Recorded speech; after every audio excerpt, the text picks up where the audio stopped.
How's it going, everybody? This is Juan Galt, and this is Deep Thoughts with Juan Galt, or Rational Spirituality. I don't know yet. I'm probably going to rename the YouTube channel at some point, as I usually do. Um, I'm here with Mackenzie Wolf. She is a yoga instructor, and a magical spiritual being of light and other things of the sort, maybe. Wow. Yeah, that's quite an introduction. Yeah, wow. Other Please, things of the sort. would you like to tell us a little bit about yourself? Well, Juan and I met at Anarchapulco last year, or maybe the year before, sometime. And I'm just flowing through the sea of life and teaching yoga at the moment. I'm very interested in teaching children meditation, yoga, the breath, and adults as well. And I also spend my time informing people about essential oils and the many ways that they can impact your health, your spirituality as well, definitely big on that. And at the moment, just trying to discover new systems, new ways of organizing, talking about systems like Rainbow and how we can bring this culture out into the wider masses. Yeah, and we want to talk about Rainbow and our sort of experiences there and our kind of journey there. And we met at Acapulco about a year ago? Yeah. Yeah, and then we just happened to run into each other at Rainbow. Totally random. Yeah. Well, kind of. Kenny's kitchen was there. Mm-hmm. So, how did you find out about Rainbow? Kenny. So Yeah. you guys may or may not know Kenny. He's another wonderful creature. He's he's an amazing dude. Like, anybody that knows Kenny loves Kenny, and he's basically one of the people that, like, he works so hard for somebody that sort of is kind of like on the edges of sort of this, you have to say, I guess, sort of anarcho-communist types, but it's so much more than that. I would say it's like it's not really communism like people think of communism. It's more like a tribalism, Yeah. like a sort of modern tribalism in the woods type of thing.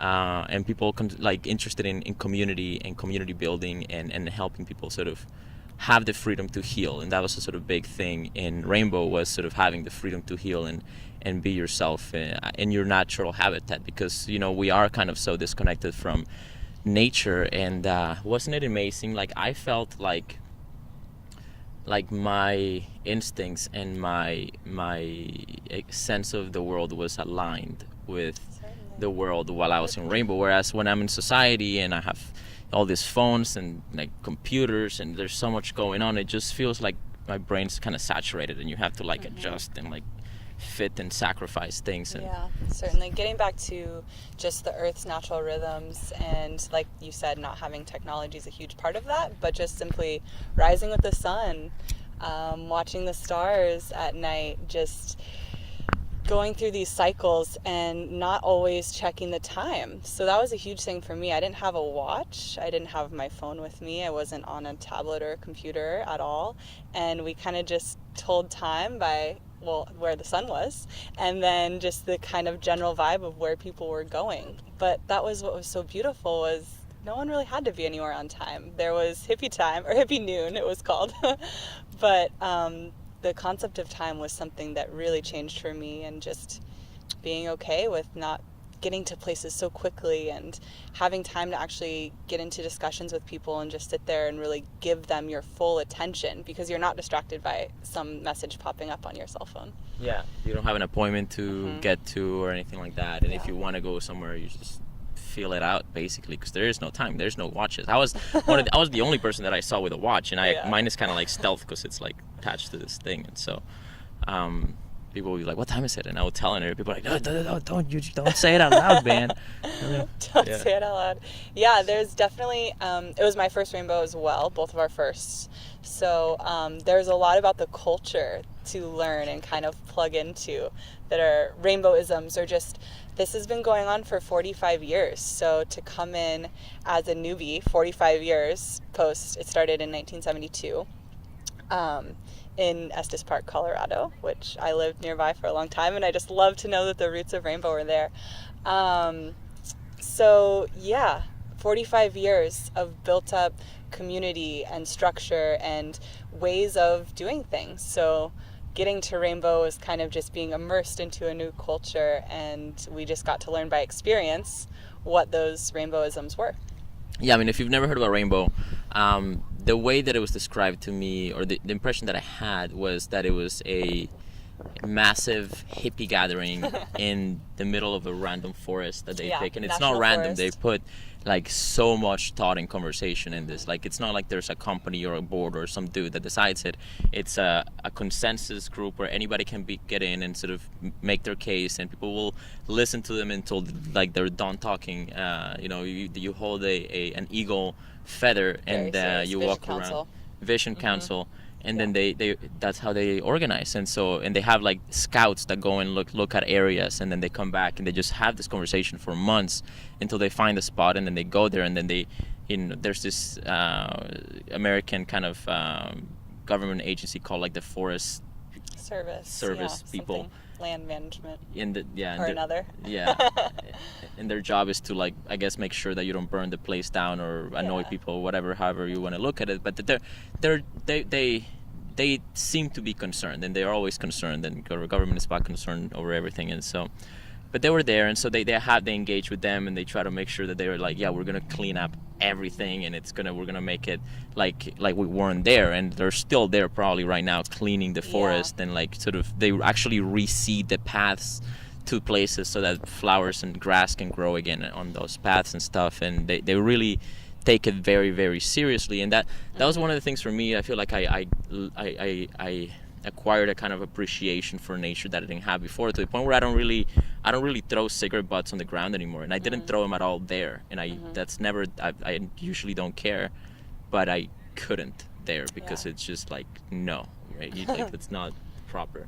Yeah, they always had someone running around saying pocket trash, and they'd have a big, huge garbage bag, and they would pick up your pocket trash or your backpack trash or your cigarette butts, and that's just another point of how committed I felt like the Rainbow family is to the land. And one thing that I was so impressed with it being my very first time, were these ideas of both the seed camp and the cleanup crew. So the seed camp, after the forest is decided upon, and there's a scouting camp even before that to make sure that there's water and that there's a main meadow and that there's all these places for us to gather and organize. The seed camps go up and set up these kitchens out of all the natural material. They lay miles of this black tubing from the creek, and it's all gravity fed, and then it feeds into the filtration system that goes to the kitchens and where we drink our water. So the seed camps do amazing work to set up the kitchens. I wish we can find photos, but of all this natural wood that builds the kitchen structure, and then even seats all around, and the campfires, pits, and wow. And the water system, I think, was the biggest. So they set up all of that. And then there are people, and then there's the gathering for about a week. I've really found that people only came for, the height of it was July 4th, obviously, which we can talk about. But, and then afterwards, there's the cleanup crew that stays, and they take all of the rocks out of the fire. They I think it's called reduff, I think it's called, the fire pits. Like you said, like Juan said, they reseed everything. I just saw a photo of Vermont where it was in 2016 and where it was, and it's just like this beautiful, lush, regrowing area. So I was really impressed with the efforts, and I just watched this video of some rainbowite that was he was doing recycling, and he said, yeah, my friend is the last guy out. Sometimes he leaves in October. So they're there. Wow. Yeah. Wow. And these people are hardcore. Like the people that are building and cleaning up, they know how to live in the jungle easy. Like, I don't know what they do for food. They probably, some of them, one dude was telling me he brings like canned food sometimes, right? And so you just can do that for a while. But I don't know if they hunt, right? I don't know how they do it. Really, it's kind of a magical thing. I don't really... Yeah, I know that at least a kitchen stays around that they continue to make communal food for the people that are staying there. But yeah, it's definitely the forest life and living in tune with nature. And it being in Oregon this year was really special for me. It's the state that I'm from, and it felt like going home. It was. And so getting to Rainbow, getting back to when we first got there. Let's talk about the journey, like how we got there, because of course, getting there is an experience on its own. Certainly, right? It's how did you flew from Mexico? Yeah, so I actually flew from Mexico, and people were very impressed that I flew all the way from Mexico. Definitely. It's like, You know, and I actually was wearing this, which is why I'm wearing this right now. Like once I got to Rainbow and I finally got settled, I just put this thing on because I had to like I knew that I was not gonna fit in because all my shirts are like dress shirts. You guys have seen it on the other videos, right? It's like nice dress shirts, sort of preppy-ish, right? And yeah, so I was like, I gotta find something hippie. I was like, I don't have anything hippie. So I went to this Egyptian store in Mexico, in Acapulco, in this mall, right? And this was the hippiest thing that I could find. And I thought it was sort of, I guess it looks kind of Arabic-ish. Apparently this is the symbol for Om. That's Om, yeah. Which is like some... universal seed sound. All right. A lot of meditation. We did a lot of meditation there, and there's like, every once in a while you sort of do an Om, and it's like part of the experience of, you know, and there's a lot of rituals, right? I'm kind of getting distracted, but we'll go back on rituals. And so anyways... It's part of the rainbow culture, definitely. Yeah, so I posted everywhere on Facebook, and I was needed to find a ride from Portland to this place, and it was like a 5-hour drive, so I couldn't just like get there.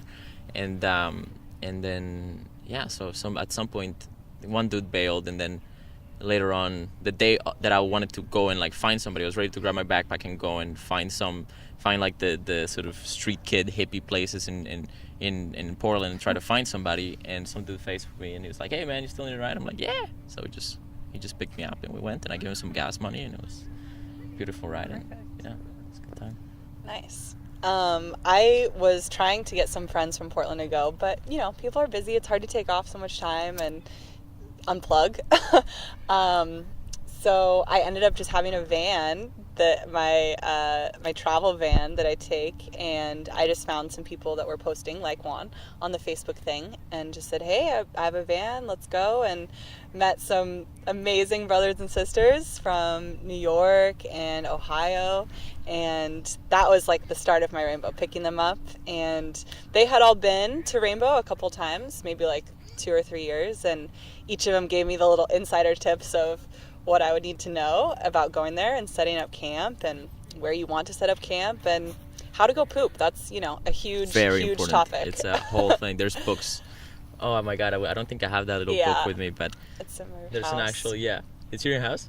Yeah, I don't have it with me, but I'll take some photos so we can upload it. Yeah, it's great. It actually says, "Where do I poop?" and it has like a pink, like that's the name of the little booklet, and it's like just it has a beautiful artistic of a big, you know, swirly turd and mountains and flowers, and it's beautiful. It's beautiful. Yeah, it's like, wow, I got and it's kind of like the manifesto, sort of, because it lays out all of the, you know, where do you poop? Where do you get water? What do you do about fires? You know, what do we do about on July 4th? Kind of these cornerstones of Rainbow. Yeah, and it's not like there's like an official manifesto, because part of the thing is like they are literally anarchistic. Like they don't, there's no official source, there's just multiple sources. Non-organization of non-members in the world. That's what they call it. Yeah. I think. Yeah, that definitely heard that. And no one's in charge. No one's in charge. Yet things get done. They and really yet do. Everyone's fed. Yeah, so that was amazing. So once we got there and you do a lot of walking, and it's, you know, I didn't really feel tired. I actually enjoyed the walking, because I'm in the computer so much and sitting down so much that I really kind of just felt good just walking around. But you do a lot of walking to get to the place. You find the parking spot and you get up there, and you hike all your stuff in. Yeah. And then eventually you find this place called the information place, right? And the welcome information home station. sign. Welcome home. Yes. And then everybody's like, "Hey man, welcome home," and everybody's like, "Welcome home," you know. Yeah, you're walking in with a backpack, and everyone knows that you're just arriving. So the greeting is "Welcome home," because you're home to the forest, which it's very beautiful. The national forests were put aside for us to enjoy, and so it's home to many, many people, and Rainbow is a beautiful exercise in actually using that right. Yeah, and if anybody finds out that you're new, they're like, "Welcome home, brother." Yeah, right? yeah. So what was the first thing that struck you that like made you realize there was something different here, like there's something new here? Wow, so many, but just really that first hike in, when everyone is just looking at you in the eyes and really just beaming, and not everyone's beaming, but I felt like I was getting this royal welcome home by everyone that we were passing along, and it was just really exciting. We actually hiked in at night. It was like not the best idea, but we hiked in, and my one friend was very involved in a kitchen there, so we went to that area that was close by and kind of set up camp just for the night. And I went on a great scouting mission the next morning and found my perfect meadow and area to sleep. But yeah, just first impressions was already in the car. The people that I had taken were so nice and friendly, and we were just vibing on so many levels. Every topic that we talked about, the car ride was like 6 hours. I was just so excited about it, and they were getting me so excited about Rainbow. And then I guess just really seeing the kitchen infrastructure was huge for me. Just seeing this mini city in the middle of the forest and how it grew exponentially each day, like a little, another little camp would set up, or another little, I loved all the little cafes that popped up, not just the kitchens, but like my friend had one called Chai Trap. It was a chai tea rest stop with a trapeze hanging from the tree that you could take lessons on or practice on as you wish. And yeah, so just all the little spaces that started coming together to really make this place a city in the woods. So it was quite beautiful. That's probably one of the things that first struck me, is that it's just a city in the woods and in nature, and using all natural materials and being sustainable, and knowing that we're going to pack everything out that we packed in, and there's not going to be waste. And then the second thing that struck me was the language. So welcome home being one, and we can get into all of the I want to talk about different just words that are used. And even though we use these words in our culture, like brother and sister and love you, they just have a completely different sentiment at Rainbow. Absolutely. So I would say that, I mean, there's a lot of things that really kind of struck me, but I think the biggest impression that I had that really kind of blew my mind was the amount of spiritual, intellectual, just knowledge and wisdom there. I had amazing conversations with 2 people in particular, but like 3 or 4 people that all had different spiritual sort of backgrounds, right? So I spent like a fourth of my time talking to a Jesus guy. And literally, they had like Jesus Kitchen. It had Bible great camp, food. Or no, not Bible camp. Bible Kitchen. It was Jesus Kitchen. Okay, sorry. And they had great food. They had this spaghetti with like nuts and berries and some veggies, and it was just unreal. And really good food. And they just feed you. You just get there like, hey, I'm hungry. They're like, yeah, where's your Bliss? And then you have to have a Bliss. This is a thing that I was told that I did not understand. Rainbowism number one, besides welcome home, is your Bliss. It's crucial. You could show up to Rainbow with really truly nothing other than a device to put food in. You don't have to have anything, and you'll find one of these. Somebody will give you something, right? Yeah, that's true. If you want to be prepared, show up with your Bliss. And a fork. Yeah. A fork is a good idea. A wooden fork or a spork, yeah. But your Bliss is your food eating device, and I just love that that's what it's called. We receive bliss from this food, this nourishment, and all of the food at Rainbow is just made with such love, because it's being done in complete service to your brothers and sisters, to your family, your Rainbow family. And looking back on it now, you realize, wow, no one was getting paid for that.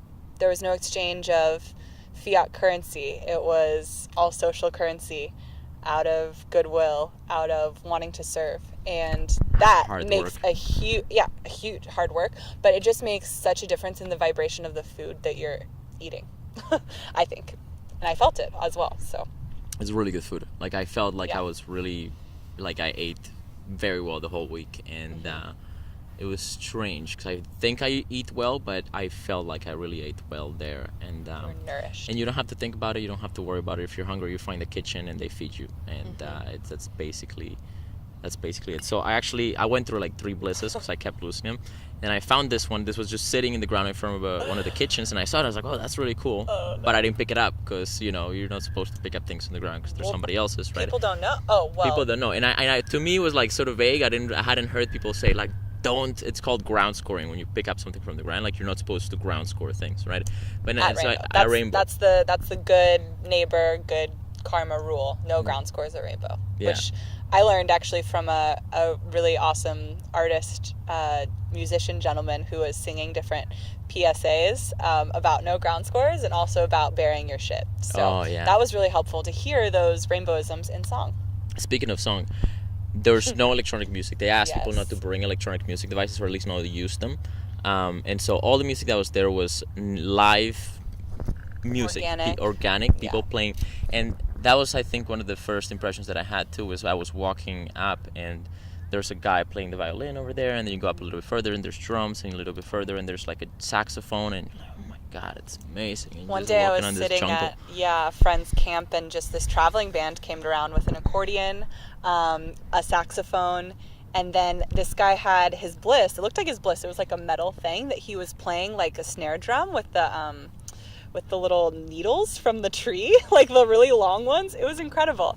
And then this guy that was sitting at my camp started playing the drums, and then the woman that was playing the accordion came out with this beautiful voice and sang songs, and all of it just being so organic and improvised, not planned. And just the fact that the live music was going at all hours of the day, you could always find something to listen to and go to sleep to. The drum circles were quite all through the night. They were going definitely. Hear the drums throughout the forest, just echoing. Yeah. I just want to acknowledge the masterful craftsmanship of this Bliss. I just have to say, like, I ended up like after a couple of hours Juan or so broke the rules and did a ground score. This is his confession. This is my confession. I totally ground scored this beautiful piece of art. And whoever got this, I am sorry I ground scored it. You left it there for way too long, and I was hungry, and I did a Bliss, so I took your Bliss. And it's funny to say that like if your Bliss is empty, you need to fill your Bliss. And so you go and fill your Bliss. And if your Bliss is full, your Bliss is full, and you don't need to eat anymore. And people don't. But you can eat as much as you want. I actually found this one place that had bacon, and I just loved it. Because a lot of people there are vegan. Yeah, she was not there, but as soon as like I was at Instant Soup. Shout out to Instant Soup. Vegan, all 24/7 vegan kitchen. Had soup at odd hours of the day, or night. Like I went there one night after drum circle at 3 a.m. and just had the warmest, best curried thing, and rice pudding in the evening, early morning. But yeah, that was definitely one of my favorite kitchens. Highlight. What's so amazing about Rainbow is that they really encourage you to plug in to anywhere. There are an unlimited amount of jobs that you can do at all hours of the day, and it's really just taking the initiative yourself to say, okay, I'm going to go do this, whether it's chopping firewood or going for a water run or chopping vegetables or digging a shitter, washing dishes. Yeah, that's huge. Washing dishes is huge. And they had this washing station. So Kenny's Kitchen had probably the best washing station. Oh, for sure. Instant soup. Amazing instant soup. Yeah, so they had like this water that was coming down from this sort of black hoses from the creek. Yeah. And that was then filtered. it went through like this big barrel, and then from there they had 3 barrels, one with like two with different soaps, and then one with just water, and then one that was hot. With bleach and then also. One was bleach. The sanitizer, And then they had pumps, and so you pumped the thing, and then one of the hoses put water in, and they do the thing. Amazing. And then the water would went through like this channel made with like a garbage bag that went into like a hole in the ground, and that's where the water was. And there's another hole where you put the compost and stuff, and so you just. It was, like we were saying, it was really just amazing to see the infrastructure after 45 years of planning and seeing how other systems didn't work out. I was talking to one of the older gentlemen that's been going for many years, and he was saying, oh yeah, my friend came up with the system after seeing how many people got sick after not washing your hands and not doing the rinse and your Bliss not being clean, and et cetera, et cetera. So just to see the evolution of all of the rainbows and seeing it in its current day, and then also thinking, us being, it's our first year, kind of in the younger crowd, how we can even improve it in the future. Yeah, and it's not just technological, sort of like, how do we make this work, but also there's like a cultural thing. So this is another word or phrase that's very, you see it everywhere, said, don't touch your thing to the thing. So good. So your thing. Whatever the thing is, don't touch your thing to the thing. And the thing could be like the thing pouring water out, or the soup ladle, spoon, or... Because that's cross-contamination, right? And so don't touch your thing to the thing keeps people healthy the whole time, right? And it's such a deep and just fundamental. It's written on all of the water jugs, and it's heard constantly at Main Meadow when they're serving dinner. And yeah, don't touch your thing to the thing. It's very serious. Don't touch your thing to the thing. And every day at Main Meadow there's like a food time, right? So at some point they people do the big conch blow, I heard. Or, yeah, that's what the Yeah. bell is. Or it's not a bell. It's a horn. It's like a conch shell, I think. They Yeah. do. Oh, yeah. Yeah. And that means dinner. And so all the And we kitchens gather. send food to the main meadow, and then people just gather, and they gather in circles, and then there's like a kind of ritual prayer. And I never thought about rituals before. Like, I've never really, like, to me, rituals were just this ancient thing that was sort of kind of, and I think people think about it like this, that are not from this kind of world. They think, well, rituals are just this archaic thing from pre-scientific sort of, you know, mysticism. But rituals actually, I think that there's this idea called Thiel's law, and it sort of comes out of the Silicon Valley startup world, where it says if you're going to build a startups that succeed must be built with integrity from the start. And so the ritual, in a sense, is sort of how do you build this environment with integrity from the beginning, right? And so people would gather around the circle and sit down facing the front, the next layer is facing backwards, and the next layer is facing the front. And then there's a sort of like everybody holds hands, and then there's sort of like a prayer of sorts, and then people and then there's like hey, and then people sit down, and then people go around with this sort of barrels of food and then just feed you, right? And you just hand them your Bliss, you go like this, and then they pour the food in there, and just literally this is how I was eating, because I didn't have a fork, so I was just like pouring this thing into my face. And then you're gonna be dirty the whole time, like So literally dirty. just everybody's Juan just was dirty. so dirty. You were Oh, so man. dirty too. I was dirty, but like this, he was wearing this a lot, and it was not white at all. So, just saying. Funny story. So like when I first put this on, I come up to Kenny, he's like, "Hey, what's up?" He's like, "Oh, nice shirt, man." And then he introduced me to his friend. This guy was like full on dreads, super hippie, like this, like the meme of hippiness. He's the hippie archetype. He was just like fully decked out, and he's like, "Yeah, that's nice, but it's way too clean, dude." Yeah. And I was like, You're "Oh gonna shit." need to get some dirt on that. Yeah, and I thought about like putting dirt on it, but then I didn't, and so I just figured like I had to earn my dirt. You know, I feel like I had to walk around and earn the dirt, and by the end of it, it was fucking just brown. It was just gray. It was Same just color as your dirt. hair. Yeah, pretty close. Not maybe not much. Maybe. But pretty close. Yeah. Yeah, and it's kind of cool, and I actually like that, because whatever, right? You get dirty, and it's fine, you know. it's And very you can take a shower. There's like places where you shower and stuff. And, People brought solar showers, which is one tip that I'm taking away for next year, is maybe bringing some friends or having someone with a solar shower that I know I can use. I just kind of the bucket thing, just got some live water that wasn't the filtered stuff, and just, you know, just to get some of the dust and dirt off. But then the next day you're totally back in the dust. So it's not really worth it until you get home, and we're just now scrubbing off completely. Yeah. A week later. I still have dirt in my feet. Yes, nice. I still have rainbow dirt that I'm gonna cross Rainbow dirt. borders. Aw, Yeah, I know. I Yeah. feel like I want to cherish pretty little definitely. souvenir.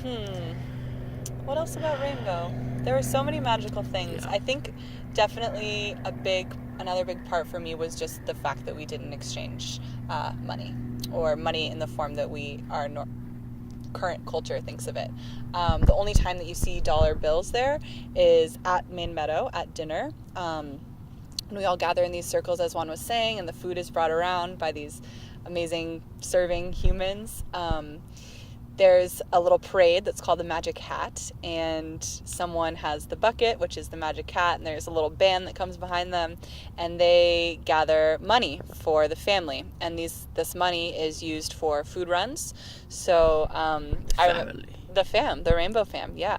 And so it's supposed to be for funding that specific sort of rainbow. Exactly. That It's specific just event. funding the food for that rainbow, and then also for, I think, like first aid supplies and things like And that. cleaning up later on. They hire like a Yeah. pro team. I don't know if it's like a rainbow team. It's probably a rainbow team, but they do. I guess they do pay some people. Yeah. So they are somewhat plugged in. Like they are shipping food from inside. They're not like growing food. Yeah. And We would go. yeah. Actually, Kenny was telling me about his food runs to the John Day, which was the closest town, and they would go on the farmers market day and just say, "Hey, just whatever you're gonna put aside for your normal customers, please do that, and then we'll buy the rest." And then they would just buy up all the produce and bring it and make delicious soups and amazing food for the family. But yeah, so that was the only place that you saw money. And other than that, people are doing everything for barters or trades. They're doing it to just serve. And one of my favorite experiences was Trade Circle, which wasn't a circle, it was a path, but it's still the idea of this trading marketplace. And it's just lots of things that you wouldn't see at a grocery store, or maybe not even see online, and just right in front of you, and getting to barter and use your skills of trade with other people. Sounded amazing. Like I actually feel like I missed out because I didn't really experience that very much. But at some point I saw you were sitting down in this trail with this beautiful, colorful, like little sort of blank mat thing. I don't even know what you call them. Yeah, blanket. Yeah, and you had an umbrella, and you were just sort of sitting there, and then you had like these little boxes with essential oils and stones and things. You want to tell us about that? What was? Well, basically, my item that I brought to trade and to just gift to people were essential oils. And so I filled up a lot of little vials and different spray mixes and roller balls to trade with people. I love sharing them just for free, but if also people want to trade me, that's fun too. So I gave them to a lot of my friends, but then one day sat up at Trade Circle when you saw me. And yeah, it's amazing. People will just come up and kind of say, what are you looking for? And or they'll say, hey, I have this, don't you want it? kind of thing. But it was so great because, again, no one's in a hurry. So people just sit down. We just chatted about the oils, or one of my favorite scores was a bag of dehydrated yellowfoot chanterelle mushrooms from Alaska. This girl harvested them herself, and she made also these really amazing, she called it like her forest tea, that she harvested all handpicked from Alaska. And yeah, just to have something from another person's local area of food, and I'm trading this natural oil that she's going to use in a certain way, was really amazing. Were they actually like psychedelic mushrooms? No. They were chanterelle mushrooms. Yeah, they're kind to eat. I'm gonna make a really good pasta with it, and some mushroom broth as well for soup. But but you could also trade magical mushrooms. That was a thing, definitely. People would be trading nuggets or hits of whatever. Stones, a lot of little crystal shiny things they're called. On the Trade Circle, they're called shiny things. Like, you have some shiny things? I want some more shiny things. I got a lot of crystals. I had never had so many crystals just handed to me before, like at Main Meadow, or one day I was just doing yoga and this guy came up and gave me a crystal and some sage. It was so beautiful. But yeah, people are just there to share, and even if you're not bartering and trading, it's just such a gift economy. Really, really beautiful. Now, tell me about this. This is an impression that I had, and I don't really engage in the trading too much, but it seems to me like even if you had no money, from just the need to kind of have something to trade with people, it seemed to me like this shiny things actually emerge as a kind of currency, right? Totally. And some are shinier than others, and they're not perfectly fungible amongst each other, but they more or less are in the same value range. So yeah. So you end up like using stones as money, right? Oh, totally, yeah. And like you were saying, even if you didn't have money, or even if you didn't have shiny things, there were people coming up and asking, to trade for a joke, or trade for a poem that they were going to write, or a freestyle rap. Lots of cigs, yeah, which I wish wasn't as much going on. I was the cigarette dealer. I brought like a bunch of Mexican cigarettes, and I just gave cigarettes to everybody. There was a camp that was doing that. Like Mexican spirits. There was a camp that was doing that caused kind of some some people didn't like them. They apparently have there's like two security groups essentially. One of them is the Shainta, and these are people these are sort of self-organized groups of like if somebody's like help, right, then like they scream the magic word Shaita, I think it's called. I'm really embarrassed that I don't know. It's like Shani Sena. Shansita? It's something Sena. Shansya, something. Or you're gonna look like such rainbow noobs. Noobs, total noobs. Total. And so people would Shanti Sena. Yeah. Shanti Sena. And so they would come and like help you, right? And so that's one of the ways that if you have a problem, you can get help.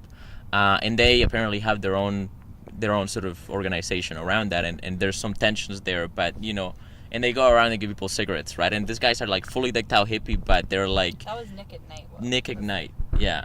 So we're talking about two different. No, I think it's the same general group, because Haji was talking about Nick at Night and how they're like maybe I don't know. Well, are you talking about security? Because then there's also the parking lot. Mm-hmm. Well, I'm talking about like the Nick and Night people. I think they have their own self sort of security. I really wasn't plugged into any of that. That's what I heard somewhere. Yeah. But what about the camping? The parking? Oh, just in the fact that alcohol is discouraged at Rainbow, which was a really amazing thing to see for me. I've been to many festivals, many music concerts, things all over the world that just promote alcohol and everyone's drinking the whole time. And it was pretty incredible to see for a week the majority of people that are not drinking. That's not to say that they weren't on other substances, but just alcohol in general and the way that it makes people act. So there is one space that if you definitely want to be drinking to go to, and it's called A Camp, and it's the parking lot. And so it's encouraged. I was hearing some elders say, there's not even supposed to be A Camp because this is a sacred spiritual place. And once you pass Welcome Home, the sign, there's definitely not supposed to be any alcohol because you're literally entering a sacred site. So that was interesting to see in just comparison to all of these events I've been to before. Definitely less hostility, definitely less yelling, if that makes sense. Everyone is just pretty calm. Yeah, no one just like falling over themselves or just looking totally helpless. One thing I do want to mention is that Rainbow's not perfect, and it's certainly a microcosm to the macrocosm of society. So there, of course, are going to be people that are drinking. Of course, there are going to be, I heard of, one domestic violence where a guy punched his girlfriend. It happened in the parking lot. It happened in A Camp, so that tells you something. But certainly, just to see wider society reflected on a smaller scale is kind of Rainbow, I would say, to the most part, because there's a little bit of everyone, and you're going to see all levels of society reflected there. It's Hippie Society. Yeah. So like everything that you're interested in, you'll find a version of it, like a hippie version of it. Yeah. Like, so this is the second dude that I talked to for like as long as I could, was this Jewish guy, and he was like probably 80, right? Like full on white hair with like flowers and like nice sort of tunic and just beautiful old man. And he was like a Jewish scholar, and he was saying that his role and the role of the Jewish is to learn and know about the world and about the things and educate people, and that the Jewish sort of culture today has kind of forgotten that, and they don't educate. And so he educates, and then he's seen as a kind of pariah in the Jewish community, but he has like a book and stuff, and I'll put the links below because he was a really interesting guy. And but yeah, it was like a hippie Jew, right? And so I was like, yeah, let's talk, right? And I'm really curious about kind of that religion and that culture, because obviously they're very influential and very interesting and very, very powerful. And, every culture you can find good things and bad things. And so I'm kind of like, as somebody that's been like technically an atheist my whole life, I am now sort of coming back to understanding the value, like the ethical and sort of psychological value of spirituality from a rational perspective. So I'm been really curious about the ancient stories and why they emerge and why they're still alive today, and what value they have for people. And so I really enjoyed those conversations, and there's a lot of people like that you could talk to from all kinds of different areas. There's a Krishna camp. Yeah, I definitely got plugged into the yoga there. Every day at noon, there was one wonderful man named Dharam, who has been going to Rainbow for quite some time, and he would lead anywhere from 10 to 50 to 60 people in some Kundalini breathing exercises. And then another great human that I met, Tyler, he's actually from Portland as well, and he would lead the group then in some kaleidoscope yoga, which is group yoga in a big circle, working with partners and doing a lot of work in the group. So yeah, just these different, there's something for everyone at Rainbow. Like you said, it's the microcosm hippie version of the world. So it was really amazing to experience, and I feel like I could have been at that one Rainbow 20 times over, done a different thing every single day, seen different people every single day. It's impossible to do it all. So now that I've done one, I'm kind of excited for the next to see where else I can plug into. If we want to lead any workshops, Juan did a talk on Bitcoin. That was fantastic. I did too. So I did. Okay. Yeah, I actually promoted it. I have a picture. I'll put the picture up somewhere. So I did like a little workshop, and some people came, and people were actually very curious about cryptocurrency. Sure. 80% of the people that I said I was Bitcoin so to, they were like, yeah. yeah. But that's great. Mm-hmm. I mean, it is. Yeah, it's taking the pulse at Rainbow is a little different than taking the pulse of the masses, I would say. Yeah, and But I think Bitcoin is mainstream. Like the word Bitcoin is yeah, mainstream, but yeah. people understanding it is definitely not mainstream. So that was super interesting. People were curious, and I was telling people about it. And I also gave a speech on like the visual council.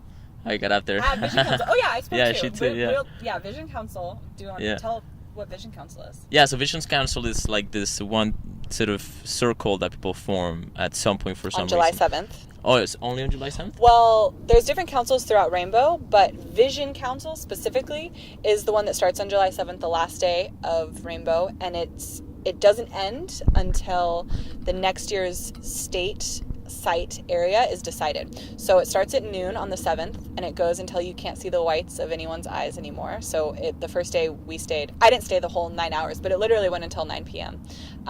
With a huge circle of definitely more than 100 people, each person slowly passing the feather one by one. And it was amazing because some people would just get up there and say something for 5 to 10 seconds. Some people had the stage for probably 45 minutes. So it was a really big, drastic spectrum of what you were getting at Vision Council, but it was a really great way for me to end my Rainbow experience, just to see all of these voices and hear people's concerns.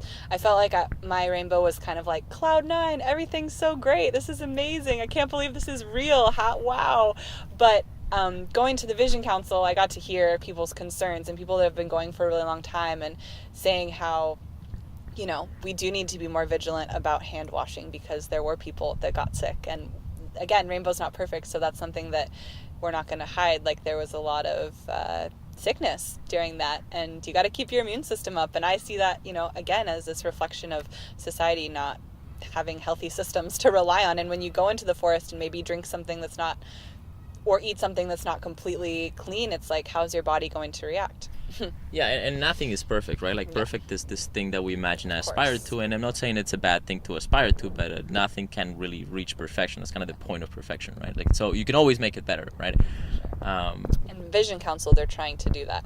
Yeah, so, and it's that so constant everyone gets to conversation. talk, you pass the feather around, and Juan and I both got to speak our piece, but I defended capitalism. I got out there, it's like, hey, I love you guys, this is great, thank you so much for all the work you're doing here, it's amazing, I'm having a great time, spiritual growth and all this stuff.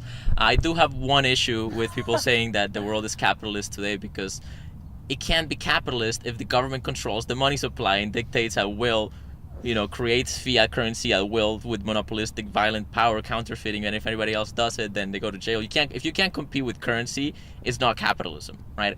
And that's I think why people are into cryptocurrencies, because they recognize that it's money with integrity that has the sort of potential to actually be something that actually serves people, instead of being this sort of way to steal from the population without them feeling the effects immediately.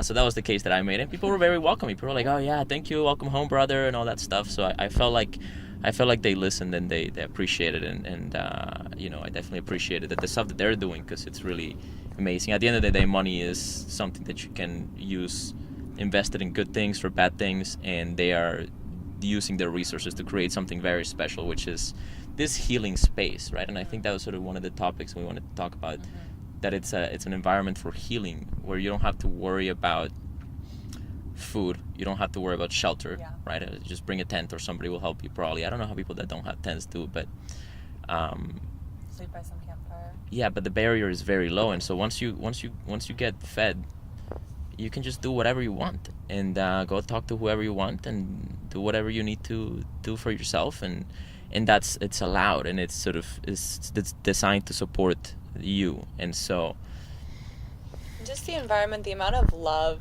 that was shared, and I'm not talking just like romantic, but just all the love from between the brothers and sisters that were at Rainbow. Another one of the biggest sayings was just loving you.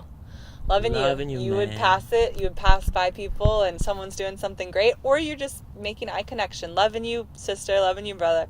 It's amazing. And when people were together in like a big group, they would say, okay, we're gonna do this, and everyone gets together, and then on 3 they shout, we love you, at the top of their lungs, and that's just kind of another echo through the forest. And again, just that vibration of love that we're putting out and focusing, it's so different from any city.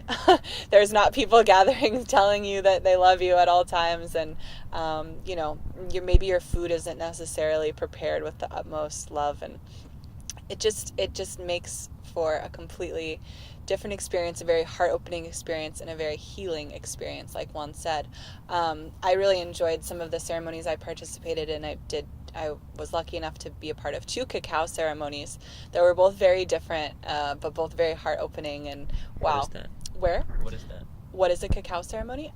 So using the raw cacao bean, depending on where it's from, boiling that with a mixture. Certain different people have different mixtures, but cacao is just an incredibly heart-opening substance, and so you're able to put an intention in with the beverage. We share maybe some song or words, and then drink the cacao. So that was a really amazing experience. Very heart-opening. The yoga that I did just was more connected to others than any other thing I think I've participated in before. So wow, there's unlimited things to do at Rainbow, but you can really find your own, little plug-in, and bringing it back to the vision of the future is kind of where I'm looking forward to, and just spreading some of these very, very basic ideas of human connection and empathy and conversation, nonviolent communication, that a lot of people at Rainbow exhibit, and bringing that back to the cities. Yeah, is there anything else we want to touch on before we talk about kind of the future and where we see things going with Rainbow? I'm good. Yeah, so I mean, there's a lot of unless you want to talk about your trip. Oh yeah, I fucking tripped out. Really... I tripped just hard. A brief trip. Sure. Describe. So I did a little bit of DMT about 2 weeks ago, before Rainbow, and I didn't really blast off, but it sort of influenced my dreams. Like I had a few days later, I had a full-on fractal dream, and then but it didn't really it wasn't blast off, and then at Rainbow, someone made this massive pot of chai tea that they somehow distilled THC and weed into it, right? Like a chia weed tea. And we were hanging out together that day, and she I drank a cup, and then she brought me another cup, and said bring me one, she brought me one. Maybe and we were hanging out by maybe 3. I was toast. It was at some point it hit me. We were hanging out by the fire, and it was people telling stories and music. It was great. And then I just started to feel overwhelmed. I was I need to go for a walk or something, or chill or something. So I left, and I was tripping balls. So I went to the hammock, and I laid on my hammock. So I have a camping hammock. I'll show a picture. And which he was freezing in the whole time. Yeah, I know. I didn't bring enough. I'm coming from Mexico. I had shorts the whole time. 80 to 90 degree days, and then dropped to 40s real quick. It was night. Yeah, it got cold. Yeah, so I've been sitting in my hammock, just bundled up like a burrito, and Acapulco burrito, and then I started having fractal, just see everything's fractals, and I kind of panicked. I had a full-on ego death experience. I don't want to go to details in this part because it's a little bit too much, but basically the worst that could happen was happening, and I believe that it was happening. The cops were coming after me for who knows what. They're gonna blame me on this terrible thing that I did not do, and just the world's gonna end. And then at some point from there kind of emerged to I'm seeing the fractals of life simplify, and I'm starting to see simpler layers of fractals, and there's 12 layers, and I'm understanding the world, and I'm seeing into the future and hearing the echoes of people that I have seen into the future, hearing the tail end of the echoes of their thoughts hit me, right? And I'm oh shit, I can see there, and I can see there, and the higher up you go into this level of sort of integration with the fractal nature of the things, then the further that you can see, because you can hear purer thoughts, right? And then I was wow, and then and so I'm really understanding the things, and then I peek up from my camping hammock, and there's this sort of big sort of pine-like trees, and I look at the sky, and I could see the clouds, and the clouds spelled "what the fuck," and they had 3 question marks. Dubs TF. What the fuck? And I'm looking at them what the fuck? Read my mind. What the fuck? And I'm screaming "what the fuck" from my camping hammock. what the fuck? And funny thing, another friend tripped out like that at some point too, and they had the same sort of get to the point where like they're screaming what the fuck, which is I thought it was interesting. They had like a similar experience, right? And so anyways, I ended up sort of, yeah, it was crazy. It was funny. Like I just went for a walk and stuff, and it was nuts, but quite the experience. And it was weed tea, and I kind of had a suspicion that somebody might have put acid on it, because somebody would put acid on it, but nobody else tripped out like that to my knowledge with that weed tea. Didn't you say that you had smoked DMT before? Yeah, like I think I had like DMT in my brain still sitting. Yeah, still the effects, and then like the THC activated it again, kind of. That's probably what happened. Yeah. So, fun times. Yeah, it was great. Really good experience. All kinds of experiences at Rainbow. Mm-hmm. It's really what you make of it, because you could have a very wholesome family time, and that's kind of where I wanted to get to ending it, was talking about all of the families there and kind of the hope for the future, the children that are living this rainbow lifestyle without screens and playing in dirt, and kind of where we see that going. But just wrapping up your point, you can have any experience that you want at Rainbow. and the thing about that, kind of in this anarchistic society, like, yeah, there are no rules, but you're very responsible for yourself. And so you can't, do as you please, but do no harm to others. As long as you're not harming others, then people will leave you alone. Yeah, and I didn't see any fights or anything. I didn't really see any violence. I didn't see any fights. I didn't see any arguments. Everyone was so calm, and I'm sure it happened. I might have heard somebody like screaming at some point, like yelling at somebody. That was towards the end. Apparently, like tensions, people get frustrated towards the end because you need to start cleaning up and stuff, and there's, it gets a little bit, but it wasn't anything bad, like every once in a while we will be pissed off and like, dude, like the fuck, right? But that only happened once, I think, in my memory, and we're people, humans do things, right? Yeah. So but it was it was really amazing. Oh yeah, there was definitely naked people. Yeah, definitely. Yeah, plenty. It was. And it just people are free to be themselves. That's what it gets down to. Is no matter how much dirt you have on you, no matter what you're wearing or not wearing, you're going to be accepted, and there's a space for everyone there. That's also what I think is so incredible about not having ticket fees, not having camping fees, not having parking fees, all of these fees that I've been paying for all of these events for so long. In Rainbow, it's just like, hey, show up, bring something to share, bring some food, bring some love, and you're welcome. So just the fact that it has such an open door policy is incredible. And then seeing it works, and then seeing this just kind of spontaneous order arise out of whoever wants to show up, you're going to show up, and whoever wants to fill in for a job, it's going to be filled in, and where it's lacking, people are going to help. And wow, people really step up. That's kind of a big takeaway, is that someone's going to step up to help keep everything going and running and things going smoothly. Yeah, speaking of step up, every time the cops went in, because they did sort of do cruises around, like they would sort of come and do things, right? And there were cops, like the forest police were kind of like hanging around outside, and sometimes they would come in. Yeah.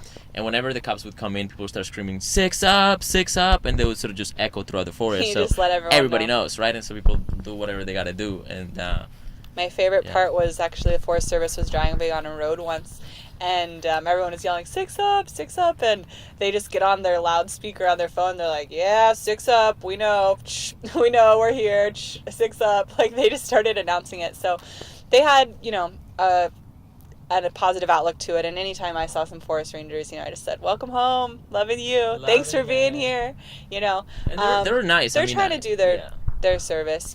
I have known definitely in the past, I don't know so much about this Rainbow, but there's been some huge clashes with the Forest Service. Actually, I just watched a documentary that I recommend to anyone interested more in Rainbow. It's called We Love You.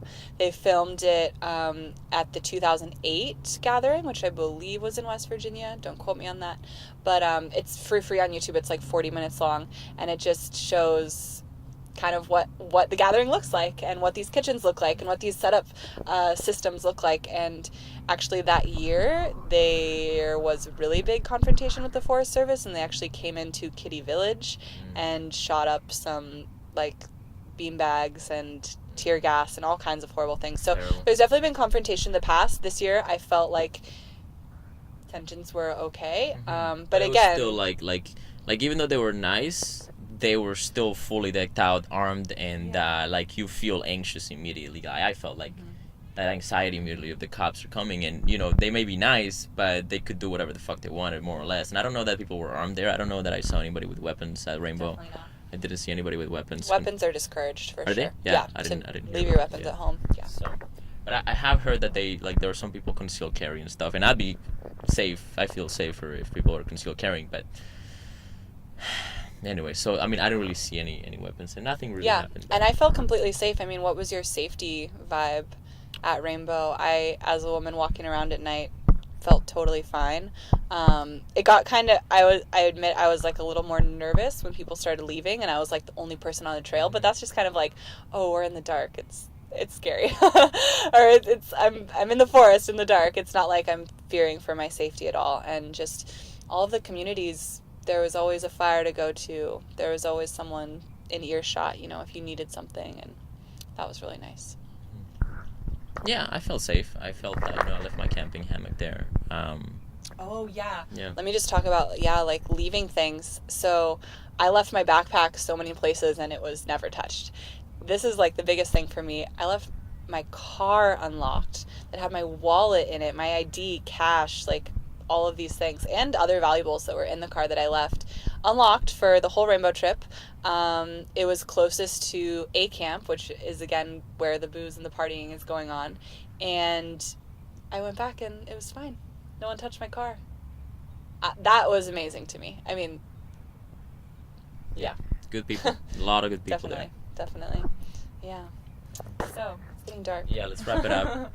Where are we right now, Juan? We are in Portland, the beautiful rose garden with roses everywhere, beautiful women everywhere, beautiful people everywhere. And really, we just huffed flowers for like half an hour. Just amazing. So many good smells. So good. Yeah. But now it's getting dark, and let's wrap it up. gotta go get some Portland ice cream. Yeah, definitely Portland ice cream. But so let's talk a little bit about the future of Rainbow. Obviously, they're cleaning up right there. They spend a bunch of time cleaning. I want to help with cleanup camp next year. Yeah, me too. That sounds really interesting. And you kind of want to give back. You want to find ways to give back, and that's probably part of why it works, because people feel like, oh my God, I've gotten so much, I want to give back, and so they give back. So one of the things that's happening is that there's people planning and working on, like, they're going to buy this village somewhere in the United States, this town that's sort of small and it's sort of highly deregulated and there's no, like, bylaws and things for a building, and they're literally going to buy it, and then I don't know how they're going to do it, but they're in the process of buying it, and then they're going to turn it into, like, a kind of hippie, rainbow-ish or sort of hippie town, and then they're going to do things like that, and they're sort of working on ways to sort of build hippie villages all over the United States and probably the world. Hippie villages. Okay. Well, Loving it. what they're calling it out of Rainbow, I went to a council on this. They're calling them the Crystal Lands, which, yeah, aka hippie village. However, it has a better meaning than that. A crystal is the only place where a rainbow stays permanently. So, building these sustainable lands where Rainbow family can come, where they can raise family, where they can be nourished physically, mentally, spiritually. And yeah, there's actually already several crystal lands all over the world that are going right now. I went to a meeting again and talked to guys that are running one in Colombia. They have them in Peru and Costa Rica. They're sprouting up all over, and there's so many people who have kind of the same sustainable, working with the earth, giving back, serving your community vision, and tapping into the rainbow people is a really amazing way to do that. So going forward, yeah, crystal lands, I just think it would be incredible, and I want to get plugged into this as much as possible to actually have land available, whether it's in the States, whether it's abroad, that these children that are growing up at Rainbow can go to, right?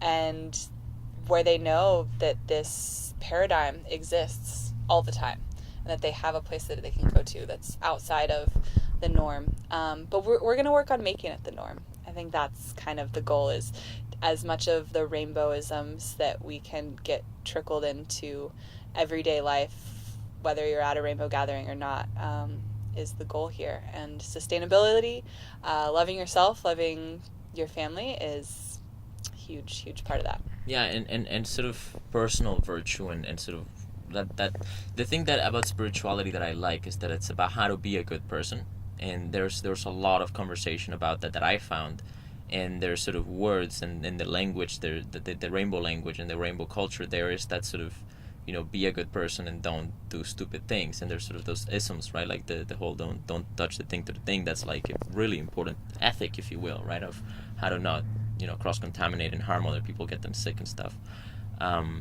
So I'm definitely loving that, and I really love the vision of this kind of intentional communities built around common shared values throughout the world that people can just go and visit. And that, in a sense, is, if you ask me what I see as anarcho-capitalism or anarchy or free society or anything like that, I would say it would be sort of kind of a diaspora of intentional communities with sort of like built around their sort of value systems and cultures that you can just go and visit if they want you, and if you fit into their thing or whatever, if that's however they decide to manage that, and then sort of starting to build sort of interconnection among those, right? And you know, if the state falls, which it probably will at some point, it will fall to this kind of sort of city or village sort of organizations and kind of farming communities and stuff, and it's gonna definitely be pretty interesting. So I'm looking forward to that. I don't know, do you know any names? I guess Crystal Land, was it? Crystal Land, yeah. Crystal Land. There's definitely some Facebook pages out there. I'm just getting into it myself.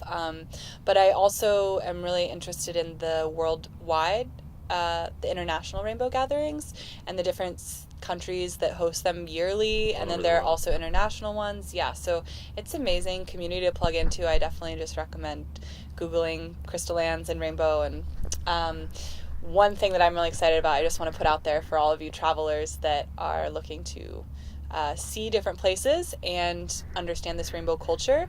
There's going to be a train of rainbow gatherings, I believe, starting in December or maybe January, of several months where you can just kind of go through. I don't know if the Mexico one's on right now for sure, but definitely going through Guatemala, Costa Rica, and then hopping down to South America as well, just in like a couple months span, because there's several rainbow gatherings like right in a row. So I know that there's talk of many people hopping on that train and just kind of going to all of them. I think it'd be an amazing group to get together to just do some months of traveling and learning and building and seeing different countries as much as you can. So yeah, just putting that out there. Anyone who wants to do that, I'm definitely thinking about it. That sounds awesome. And the next international rainbow gathering is going to be in Japan, which sounds amazing. Well, I don't know if it's... I think I heard that they were talking about doing Japan. Okay. I don't know. We have to check. It's going to be amazing. Anyways, the sun is going, and that is a sign for us to go and get some ice cream. Yes. Loving you, man. Loving you, family. Namaste. Namaste. All right. Take care. Bye.